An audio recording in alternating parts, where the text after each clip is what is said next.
Salam Sejahtera and welcome to Focus in Continuity, a series of roundtables to discuss key foreign policy priorities and themes under Malaysia's foreign policy framework. My name is Kelvin Chang, Senior Analyst in the Economics Trade and Regional Integration Program here at the Institute of Strategic and International Studies, ISIS, Malaysia. Our roundtable session today explores the digital economy in Malaysia, taking particular focus on Malaysia's shift towards the post-pandemic recovery and the role digital trade, regional cooperation, and digitalization can play in this. Some key questions guiding our discussions here today include: what role does the digital trade and digital economy have in shaping Malaysia's economic development and foreign policy future? How can Malaysia strengthen international and regional cooperation through issues of the digital economy? What are the prospects of regional digital economy agreements and digital integration initiatives that Malaysia can explore? And how can Malaysia leverage on its international and regional cooperation to drive its domestic digital agenda? Luckily, with us today are three excellent speakers that can hopefully help us disentangle the mysteries of the digital. We have with us here first Dr. Jasmine Begum, Director of Legal, Corporate and Government Affairs for ASEAN and New Markets for Microsoft. We also have Raymond Siva, Senior Vice President of Investment for the Malaysian Digital Economy Corporation, or MDEC. And last but certainly not least, we have Dr. Rachel Gong, Senior Research Associate at KRI. Welcome, and thank you all for joining us today in person, and I'm very glad all of you could make it. Now, we know that globally, the onset of the COVID-19 pandemic has accelerated existing trends in the digital economy, and Malaysia is, of course, no exception. Since the start of COVID-19 in Malaysia, we've had numerous initiatives launched aimed at accelerating digital transformation, improving digital trade and e-commerce, and deepening digital integration between Malaysia and our partners in ASEAN and beyond. With this, I want to turn first to Raymond. I'm wondering if you could give us all a brief primer on what MDEC has done over these past 2 years, particularly amid the ongoing implementation of the My Digital Blueprint. How has and what has MDEC been doing, and how do these programs fit into efforts towards accelerating digital transformation, digital trade in Malaysia? Mr. Raymond, over to you. Well, thank you for having me here on this wonderful panel here today. Good question to start with, Kevin. So I just wanted to take us back to 1996, where the government launched the Multimedia Super Corridor as a game-changing initiative to add more complexity to the Malaysian economy by bringing ICT and tech expertise into Malaysia. And it's been 25 years since then, right? And what started out as the Multimedia Development Corporation is now today the Malaysian Digital Economy Corporation, right? And if you think about it, 25 years ago, the contribution of the digital economy to the GDP was insignificant. And today, 2020 figures, the digital economy contributes 22.6% to the economy, and it's targeted to contribute 25.5% within 2025, right? I think the My Digital Blueprint was a very timely, much needed blueprint. As the MSC was 25 years ago, we now have at least a framework, a path forward in terms of how we want to develop this rapidly evolving sector of the economy. We in MDEC say that it's no digital economy or traditional economy. Digital is the economy. There's just no other way to look at it. It's a horizontal that cuts across all sectors of the economy, right? And I think the faster that we come to terms with it would be when I think we can move forward as a nation. So the My Digital Blueprint, I think, was a very good starting point last year. It has outlined some very bold vision and objectives for the country to achieve, including digital adoption in the government sector. There are very clear targets within the next 1 year, or in fact now it's been a year. The report card should come out soon to see how the government delivery services have improved and can continuously be improved by the adoption of digital services. We also have the pillar that's looking towards business digitalization, and that really focuses mostly on SMEs, which is the bulk of the economy. How do we get them to adopt digital in a very non-threatening manner, right? And to ensure that they partake in the benefits of the digital economy that's really growing. And thirdly, I think we have to look at the ESG component of things, right? How do we bring environmental, social governance? How do we make sure that no one is left behind? And that hopefully leads us into shared prosperity for all, yeah? And that really talks about digital literacy for the rakyat, yeah? We need to get them to understand what going digital really means, right? So all this said, and you've read about the key objectives and the key KPIs that have been outlined in the blueprint over the next 10 years. So over the last 2 years, MDEC, it has been rather challenging, I have to say that. Right, so in 2020, when the pandemic hit, and we didn't know it was a pandemic then, but it just went on and on, we pivoted very quickly. We introduced a program called Digital Against COVID, where we got our ecosystem, over 500 companies in our ecosystem came forth voluntarily to provide services to the SME sector. Right, across a variety of things, e-invoicing and payrolls and all the rest, digital marketing. So that was the first step that we took very, very quickly. Within 100 days of the pandemic hitting, we launched that. And subsequently, when the MCO was put into place, we had to work with our ecosystem to ensure that certain key operations continued running. You see, the pivot towards work from home or remote working, which was still a rather new term then, caught a lot of people by surprise, right? I must say at MDEC, we were ready for it, we planned for it, so we transitioned very, very quickly, and because of that, we could also assist a lot of our other companies, yeah, to work remotely, right? It was a sudden move, so as you can imagine, it took a lot of explaining the SOPs and hand-holding them and so on. I must say that the industry has responded very, very positively. Our big multinationals as well as our local companies came forth very, very quickly to help the others, get into the digital bandwagon or digital shuttle, so to speak, much more quicker. Last year was also a very interesting year because we looked at the budget and also put in our thoughts in terms of what we could include to springboard the digital economy to the next level. The introduction of the Digital Nomad was key to it. The introduction of the My Workers in Technology hiring incentive was another key element that the government introduced via MDEC. We have a whole host of other initiatives such as digital investments. We launched the Digital Investment Future 5 strategy in August of last year that really, again, looked towards 5 key tech sectors, key technologies as well as emerging tech for us to push forward, as a leader in the region for the digital economy, right? E-commerce was critical for us.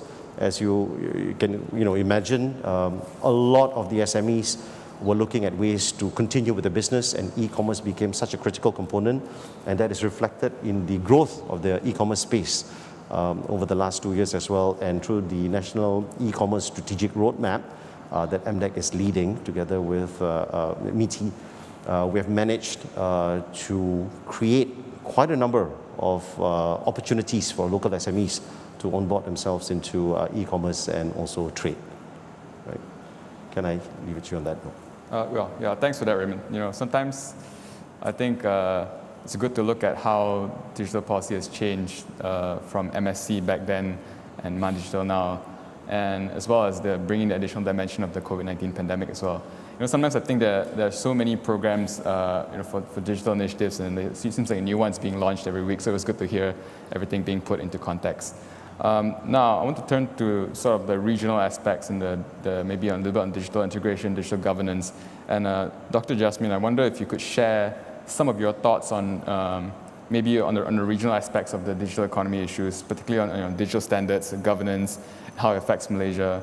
And maybe a little bit on, if you will, on digital commitments at the ASEAN level, maybe, and a little bit on regional free trade agreements and how they factor into Malaysia's domestic and foreign digital policy. Over to you, Jasmine. Thank you. Thank you so much for having me here today. And I do want to build on what Raymond Siva said, that digital is economy. And the pandemic has brought that into a sharp perspective. As a region, as a country, we had built a lot of our digital policies on analog policies, tweaking and shifting very slightly.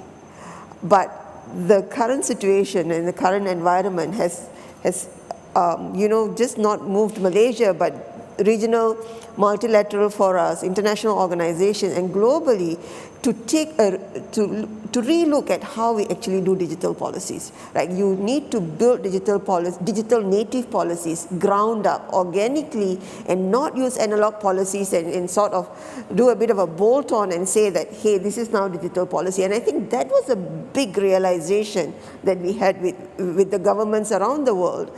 And one such example is the digital trade agreement. Traditional FTAs are beginning to not serve its purpose. And that's why we see Singapore has taken on a bold move of having these digital trade agreements. And we see this as an opportunity. I think the way I would look at the governance model is that even with the shift within ASEAN to digital ministers agreement and digital ministers fora, where we had multilaterals come together to say, what is it that we need? In the emergency meeting that ASEAN held as the first instance when the pandemic hit, two things were looked at: the skilling of people, right? And secondly is, how do you continue with digital services across borders? And why is that important?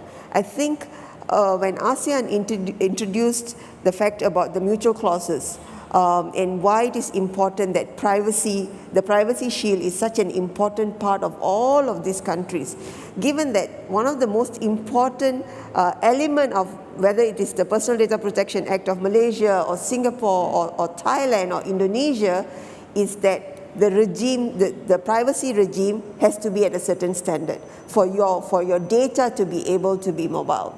But still, I think there is lack of clarity. Many of the countries in the region are looking to modernize the personal data protection laws. And there's an urgent need to relook that for our region, given we seem to be in the center of hub where a lot of the digital trades are happening, but our privacy laws seem to be still stuck in the last century.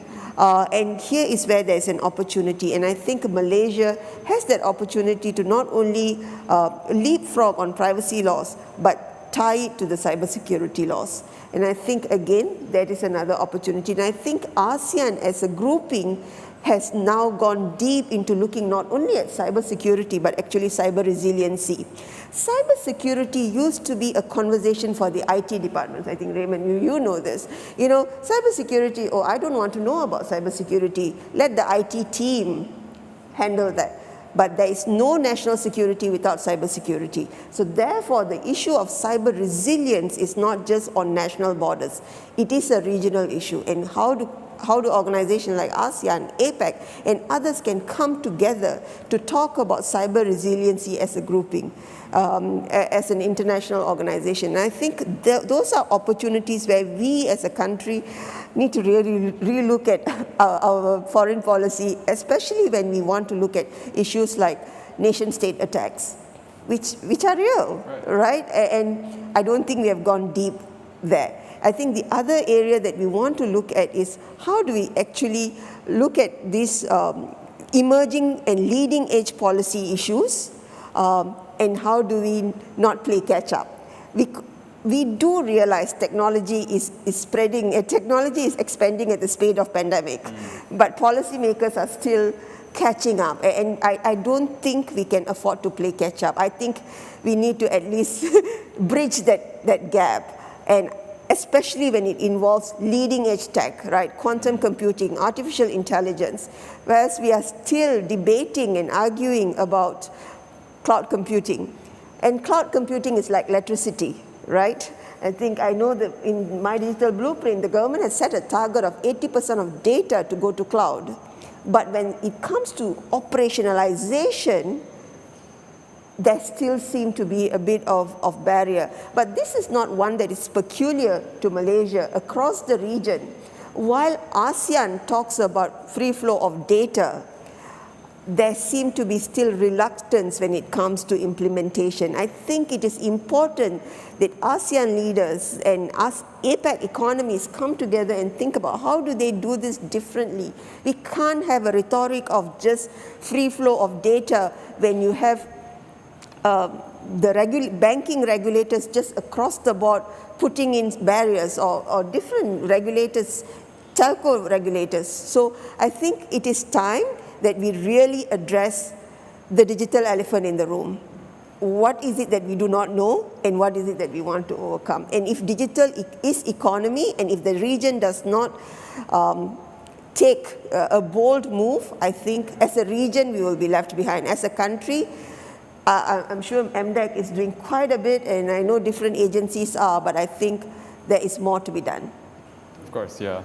And I want to go back on that point on the sort of digital economy partnership agreements with Singapore and how we can operationalize that in Malaysia and maybe on the ASEAN level. But I'll get back to you on that. I want to go now to Dr. Rachel first, and that was a great segue into Dr. Rachel, and to sort of relate it back into the domestic digital space, right, the digital agenda. So Rachel, perhaps working off of Raymond and Dr. Jasmine's points, could you give us a little bit of your thinking on Malaysia's digital agenda, the progress, challenges, a little bit maybe about on the digital divide and such. Over to you, Dr. Rachel.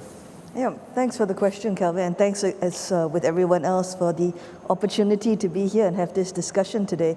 I think a lot of interesting things and interesting points have been made, and I'd like to take a slightly different perspective, coming at it from the more micro-sociological perspective, if you will, and looking at how the digital economy is affecting workers and firms in Malaysia, right? And very much resonating with what Raymond, you were saying about the digital economy not being a part of the economy. Really, we're talking about really this all-encompassing digital economy. And I would go one step further and actually say when we talk about digital, it's not just in the economy, it's in society, right? Because people are really participating in the digital transformation and the networking of the nation that makes them part of the economy of society in the ways they use technology.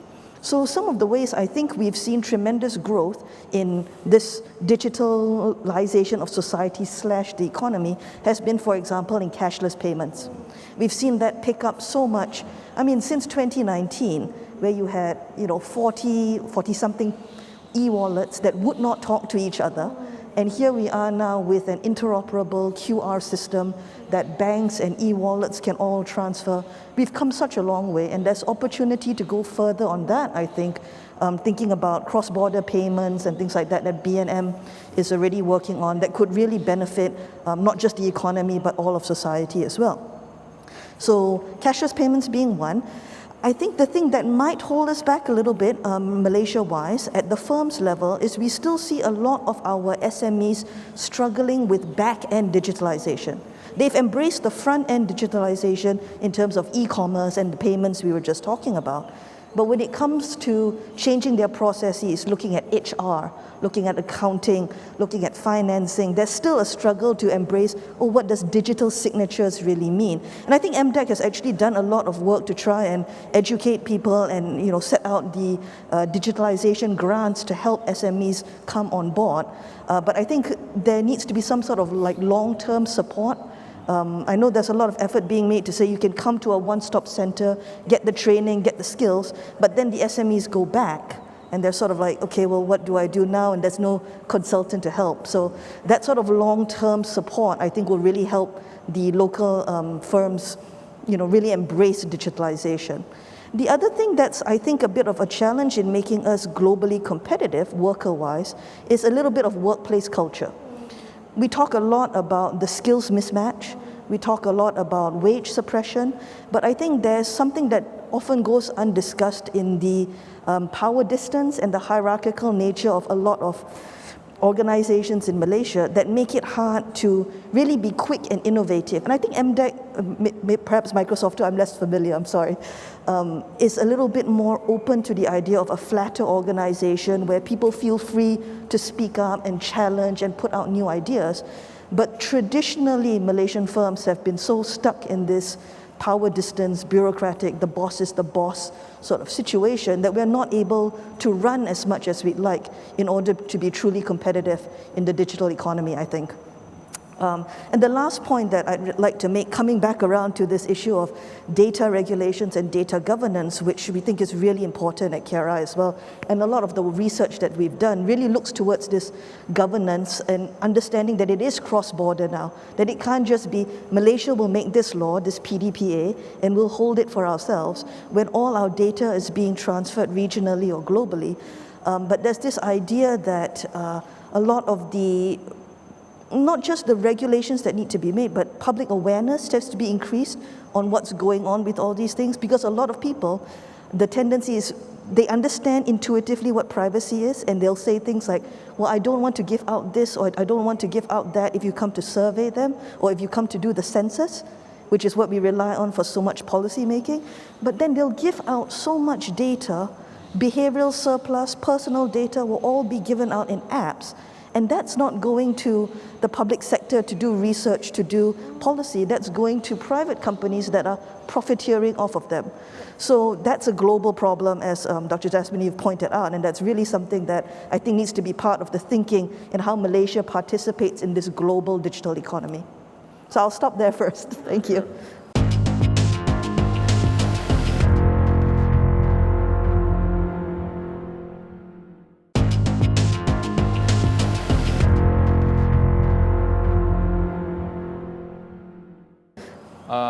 I think the workplace, culture and the sort of organizational structure aspects of the digital agenda are really interesting. It's something, like you said, it's not really been talked about much.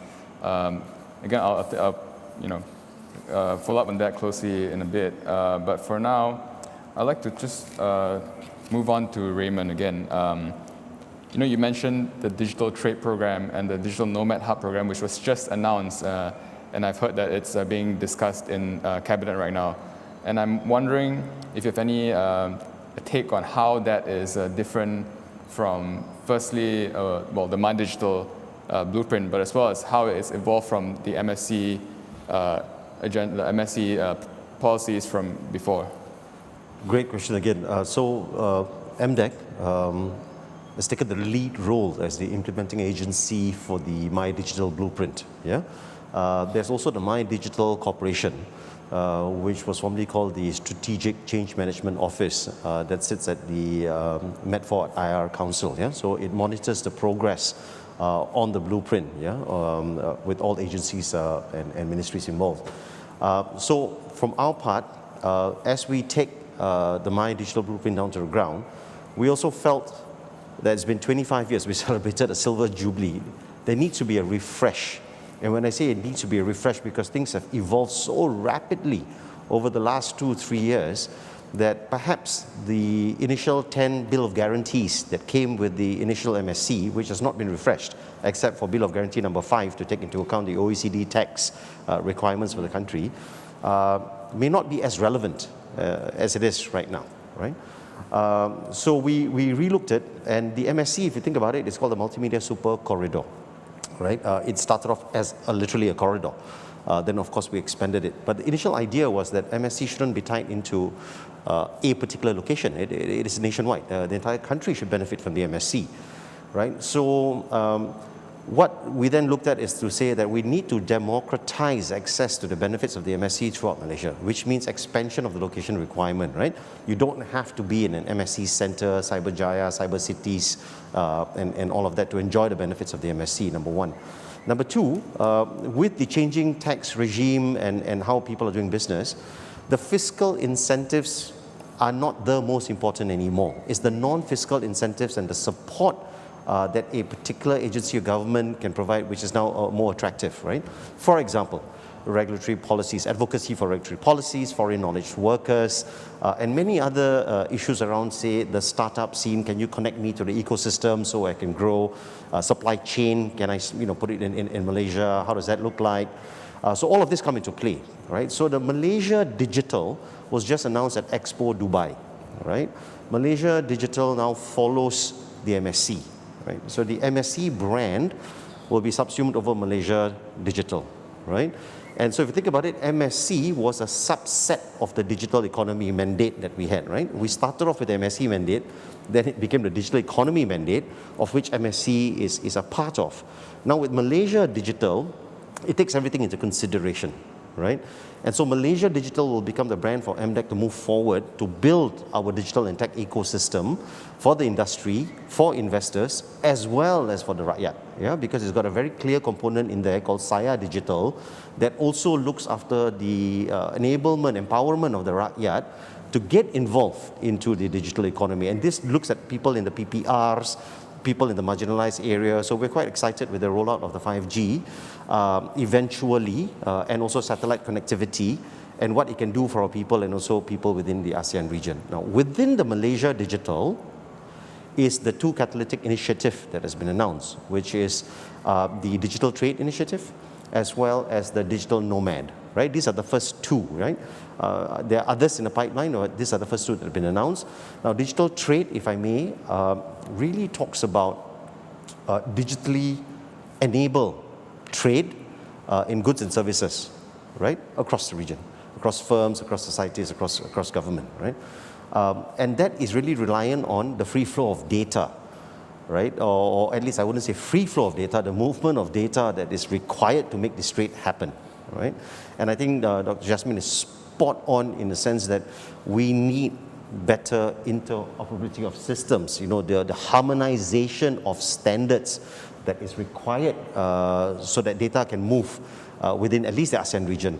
And so we're exploring the PEPOL Authority, which is the most widely recognized framework, yeah, for e-invoicing in the region as a first step, right? So e-invoicing would be something that we are looking to further develop together with KKMM and the relevant other stakeholders. Why is this important? We need to pivot on e-commerce. If you talk about e-commerce right now, the thinking is that it's Lazada, it's Shopee, it is the other platforms and so on and so forth, right? But we got to think of it in a bigger way, right? We talk about e-commerce, it includes everything now eventually from goods and services, commodities, in Malaysia, outside Malaysia to inside, right? And so I think it's really important to look at how e-commerce is developing over the traditional narrow definition of what e-commerce is, and how does e-invoicing and the flow of data come into play. The digital free trade agreements are also critical. UK and Singapore has already signed, and the UK is pushing very hard with the other countries in ASEAN to have the digital free trade agreements being sorted out. Now that's very, very different from your traditional trade agreements, right? There are different sort of protocols to trade. Malaysia has just signed the RCEP. Good first step. There's also the CPTPP in discussions right now, right? So what is our role now in RCEP? We've got 11 markets open, 12 I believe, if I'm not mistaken, 11, 12, right? And that framework that I just talked about on digital trade, e-invoicing, data, digital trade agreements really play an important role on how we're a member of the global community, right? I'm not saying we need to rush into it, but the thinking is already there. We've already signed the RCEP. Now, what do we do from a digital perspective is going to be really important. Now, the next catalytic initiative is the Digital Nomad. Why Digital Nomad? The work from anywhere concept, right?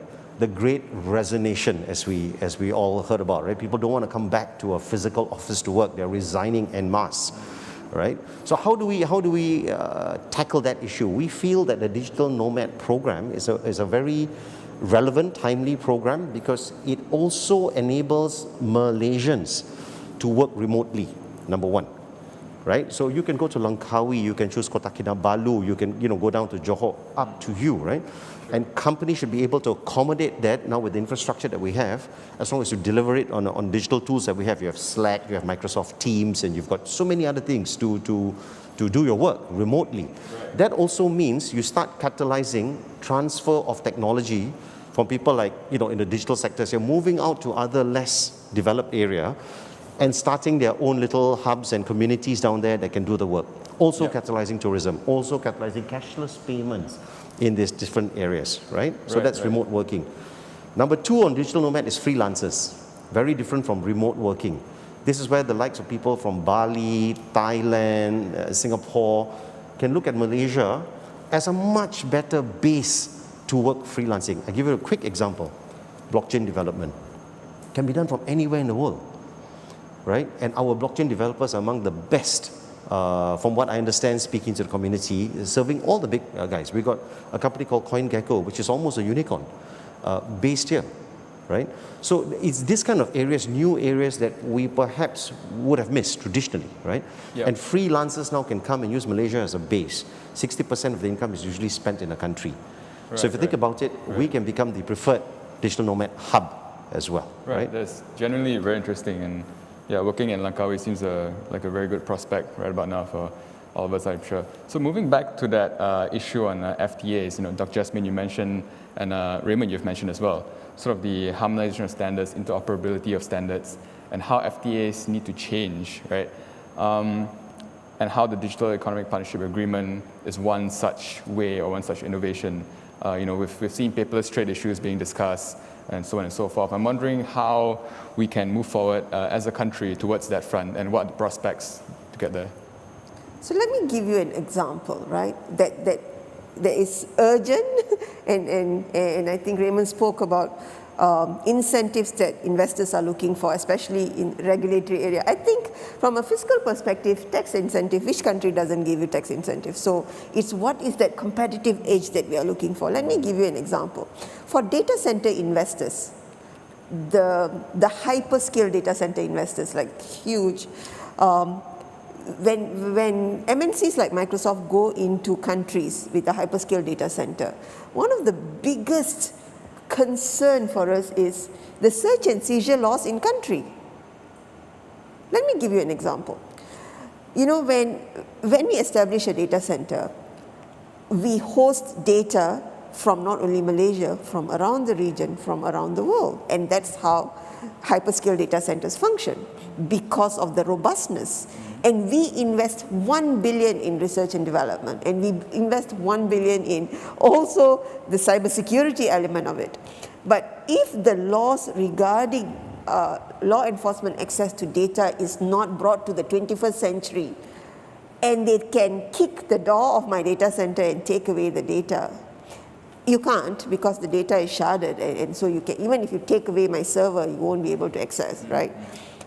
That is the biggest concern. Would the law enforcement from that country be able to access the data? So we have seen in countries like Indonesia and Thailand, the law enforcement, there are specific laws that says that they will not access the data centers because the data belongs to the organization. It doesn't belong to the hyperscalers.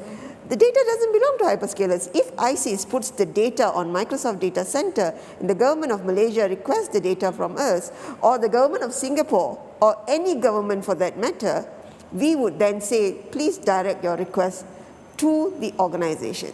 And this is one of the biggest area of gap where search and seizure laws have not been modernized. And as we see, and today we are having this conversation with ASEAN, how do we address this law enforcement request, right?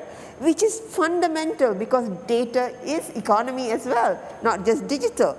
So from a harmonization perspective, one of the things we look at, what is it? When was the laws of search and seizures drafted in this country? So that's the first thing we look at. And then you will know Malaysia has, thanks to MDAC, I think 300 regulators with different powers. Scary. So how do we now even begin to have this conversation? Why Digital Free Trade Agreement becomes so critical? One example, and this is my day job, just worrying, right? Like, how do we now advance the conversation? Right. And we have clear competitive advantage. And we are not just talking about your computers and laptops. With the prevalence of IoT, and all of those different information, how do you now ensure that you are protecting individual rights, companies' IP, at the same time you are responsible? We understand that the law enforcement needs this information. What we are saying is understand how the system works. We do not own the data, even if you come to us, right? And we have contractual obligations and questions that our customers ask. Like if today, I was just working on a particular customer, which international FMCG, they said, can you advise us on the law in this country, not Malaysia? And I looked at the cybersecurity law and I knew there's trouble, right? So how do we now use platforms like ASEAN and APAC? How do we now advocate for change. And what is the role of foreign policy in that, right? So there has to be clarity. How do you access? Today, you have what we have, and this is not peculiar to Malaysia. What we have is most countries have traditional search and seizure laws that's not been updated for nearly 50 years, right? Which results in most of the new investments to be directed to countries that are willing to make that agile change. And digital policies is dynamic. You need to be able to do things differently. Let me share an example. In Indonesia, when we needed to look at a policy where how do you transport blood from one hospital to another in the Jakarta traffic, we brought the equivalent of KKMM, Kominfo. We also brought the aviation, the CAA, their aviation regulator. We brought in Ministry of Human Resources, Ministry of Health, and have them do a hackathon so that they are able to allow for drone to take the blood, but aviation is not controlled by MOH. But just having that conversation wouldn't have been possible 10, 20 years ago. The conversation was facilitated by Kominfo, KKMM equivalent. It was brought in by the World Bank. So we were able to just have a different conversation entirely. Today, our policy making in most countries is still siloed. MOH will not think of talking to aviation department because why would I talk to aviation department? Because I can use the ambulance to transfer blood. But in Jakarta, we now are looking at see how you can use drone to do it. But this is just an example how we just need to change the way we look. So the digital free trade agreement would actually allow for us to even start to don't even have a box. Just think not only outside of the box, just look at it differently. And what it means, and I want to come back to the point that coming back to the people, digital workforce as a national agenda. It cannot be, or a regional agenda. Our people should be able to go in and out. And I'm such example. I lead ASEAN and I sit in Kuala Lumpur. I didn't want to move to Singapore. And I was allowed to do that, yes. I shall not say more. But I'm happy to be here. I get fantastic food. and to your point, we can work from anywhere, right? All you need is the tools. But in order for you to have the tools, fundamental to that is digital infrastructure. Without a robust digital infrastructure, whether it is in Kuala Lumpur or Kota Kinabalu, the democratization of digital infrastructure is non-negotiable. Whether it is Kuala Lumpur or Bali or Langkawi, there has to be some form of agreement that connectivity is there, right? So coming back, why is this important? If ASEAN and Malaysia wants to be spearheading or leapfrogging in some of these areas, we really need to look at some of our internal policy. Digital trade policies alone do not make the difference. It is the supporting domestic policies that would enable trade policies. Standalone trade policies will not solve your problem if your domestic policies are not addressed. Thank you. Well, that's really interesting, talking about digital infrastructure as well. As one point I picked up is, we can work in Langkawi or wherever, but is the digital infrastructure and broadband connectivity in that area really up to standards? But nonetheless, going back to that issue on the digital workforce, sort of digital skills and the divide, I want to turn now to Dr. Rachel. I'm wondering if you have any thoughts on these divides and how can policies address this. I know you mentioned about workplace culture as well, but I'm just wondering about how public policy can really make that shift. Yeah, thank you for that. It's a great segue to respond to some of the points that have been raised that were really interesting. So let's take this digital nomad plan, right, which I think actually objectively is a good opportunity for us to really open up Malaysia, as you were saying, both to remote working and to freelancers. But coming back to this problem of the workplace culture, and I think to Dr. Jasmine's point on how we need to get the domestic policy right as well. So we have some estimates from research done that indicate that only about 28% at most of total Malaysian jobs can be done remotely. So this already then restricts, it brings the numbers down to what you can do with the digital nomad tools, even assuming that the infrastructure and all that is set up right.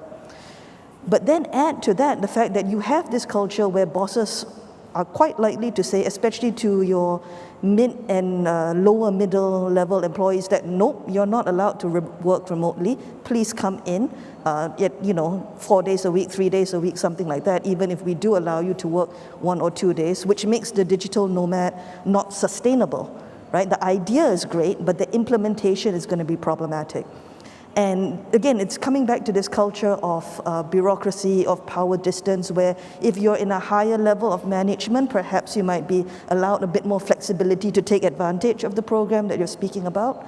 But rank and file will still need to be, not need to, but is still stuck in this analog world of please show up at the office, 9 to 5, clock in, clock out. And it's really getting ourselves out of that attitude, leading to domestic digital policies that will then improve our competitiveness at the international level. And I think it does need to have this, broader approach that's not just, look, we'll put the policy there, great idea, but take-up rates are going to be low because of all these other things that you cannot make policy for. You can't make policy around, hello, let's change workplace culture. That's organizational.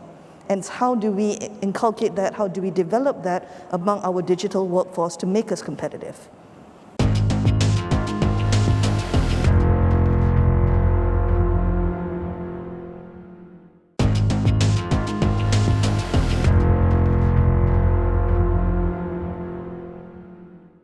Well, if we're looking to the future and we're looking at how digital policy has changed, I want to sort of get the speaker's thoughts on how COVID-19 has essentially changed the way we do digital policy, right? So change the way in how MSMEs digitalize, right? Change the way in how digital payments are used, change the way in how e-commerce and digital trade are now becoming increasingly important aspects of trade in general.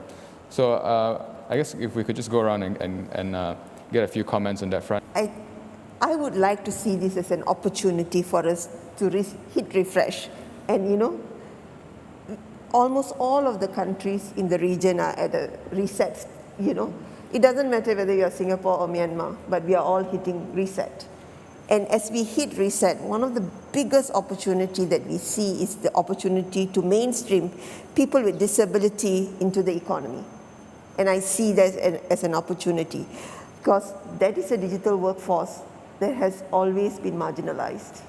With technology and with the right digital policy in place, we would be able to mainstream with all of the tools that are available today to harness them, not only providing them an economic opportunity, but for them to contribute. And if there's one policy I see as an opportunity, is to mainstream them. The reason being, accessibility or disability has been a case for charity for so long. It is not a case for charity, it is a case for economy. If we treat them as charity, it is forever going to be charity. And I don't think they are looking for charity. It is pertinent that we have, as we hit, I know you talked about the great resignation, but there is also a great reset. And I think if there's that digital policy that we could look at, and at the end of the day, policies, technology, process drives to one outcome, and that's people. And with people, we have to be inclusive by design, and empowerment begins with inclusion. So for me, if we can, as we continue to build policies, it has to come back to people, and we need to look at what the pandemic has done. It has also pushed back a lot of our efforts. The B40 has become B60. Extreme poverty numbers have increased. And if we can look at digital policies today as an enabler and a democratizer to ensure that we can push that B40 to B60 to B40 to B20, that would be really the difference we would be making. Whether it's trade, whether it's economy, whether it's society, education, healthcare, that's the differentiator. At the end of the day, I think the digital is just a tool which is available today. It was ICT 25 years ago, multimedia probably before that, a stone tablet 300 years ago. Today we are a digital economy, and quantum computing probably in the next 2 years, right? digital policy has to be anchored on people, ensuring that we continue to mainstream them. And another area that I really want to look at is gender. You know, when you look at digital policy, we need to ensure that we look at that lens as well, and ensure that they were marginalized, youth were marginalized, and the pandemic just made it worse. So as we hit the great reset, I hope those digital policies are taken into consideration. Right. Yeah, that's interesting. I think the inclusion and gender aspects are really important considerations and something that's not yet mainstream in how we craft digital policy, perhaps. Moving on, Dr. Raymond, would you have any comments on? So I would echo the thought that we need to center anything that we do, at least from a government perspective, on the people. Yeah, that's a given. If we start, formulating policies and all that because somebody says so, without looking at the impact on the people, at the end of the day, that's going to be a problem. So we look at it from a consumer standpoint, right? And the consumers now begin at age 5. Right, they're already consuming YouTube. They're got their own YouTube channel. They're creating content. They're doing coding from 5 onwards already. Right up to about 50, 60, 70, 80. So just thinking about them and using digital as a tool to get into the economy, because digital is the economy, and with all the lockdowns and the way things have changed, how do we bring them into the economy is critical, right? For us, it's not about just teaching online.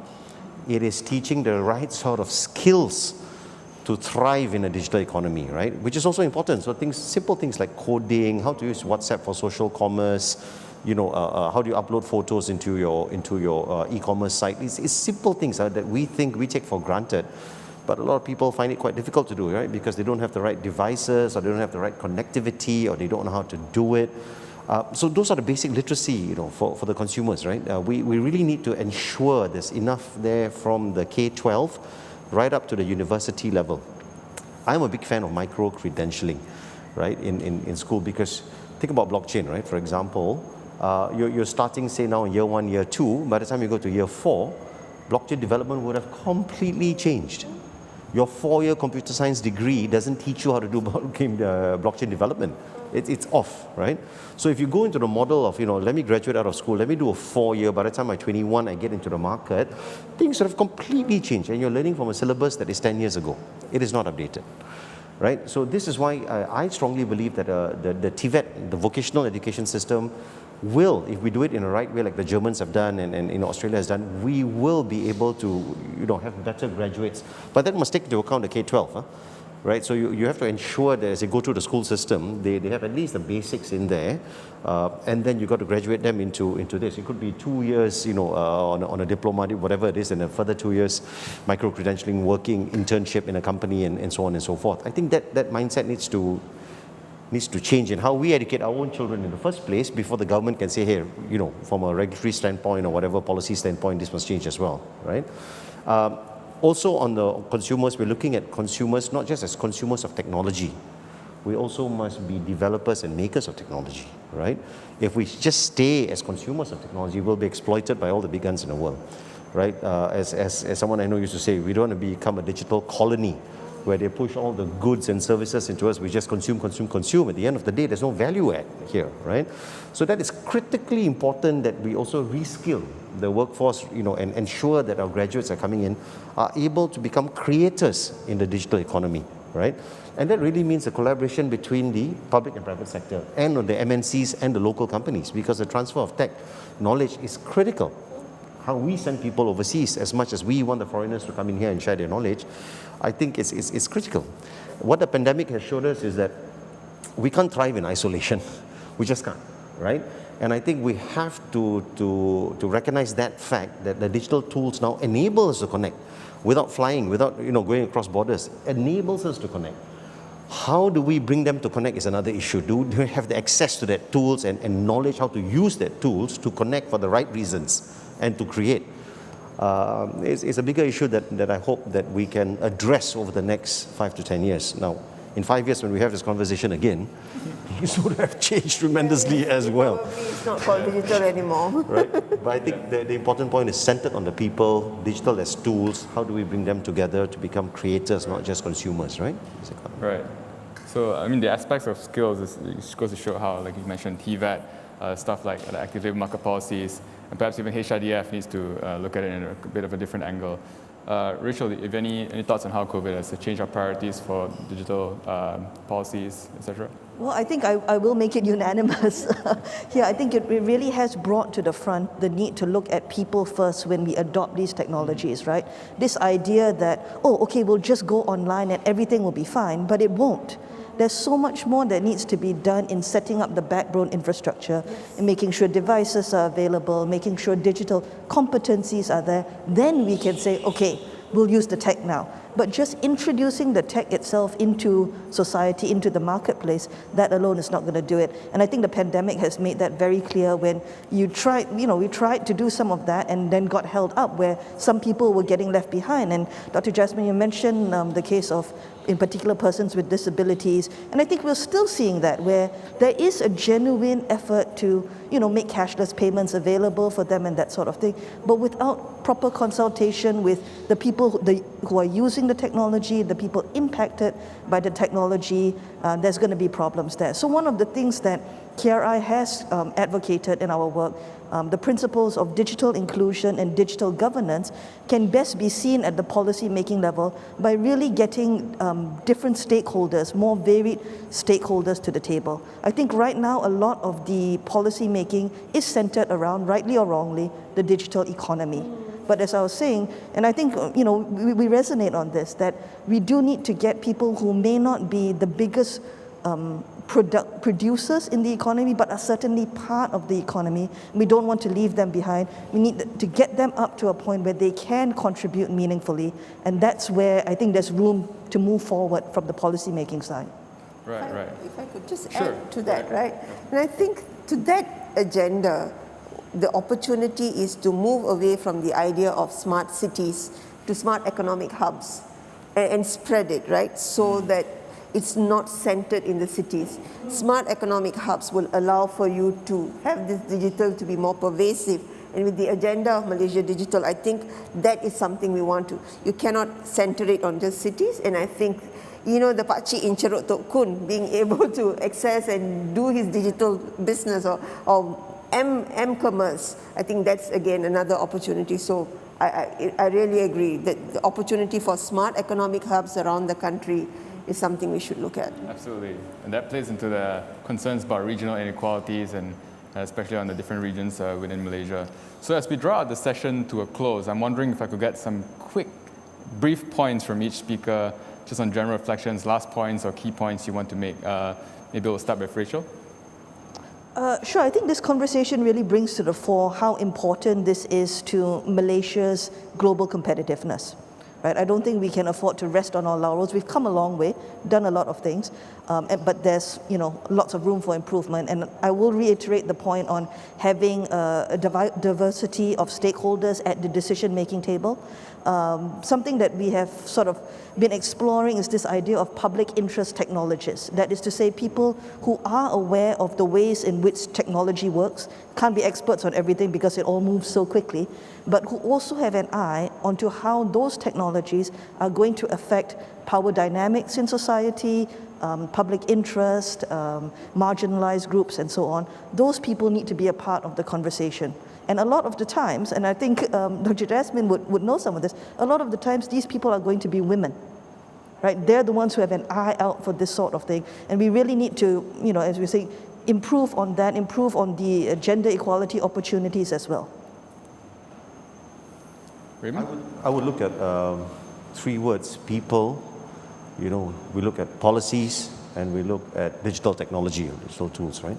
So if we go back towards centering all that we do for the benefit of our people and ensure that no one is left behind, rightly pointed out, right? Marginalized society or certain gender groups, I think that's really critical, right? As we move forward, because we say that digital is a great equalizer, but sometimes not so.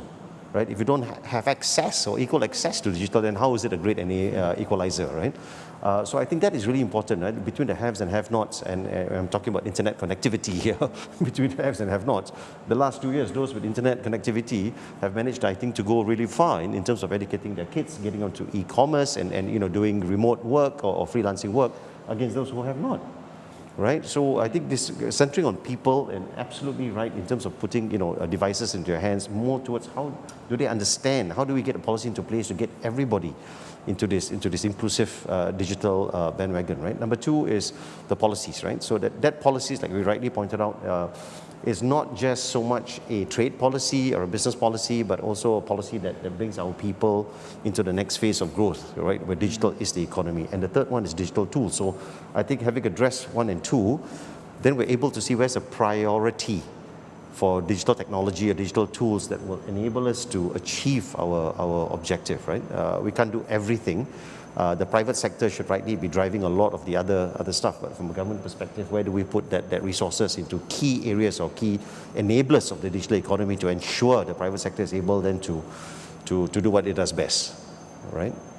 Jasmine, last Yes. words, key points? So 2 big areas, and I think both Dr. Rachel and Raymond Siva has covered it. Covered the people component. Digital native policies.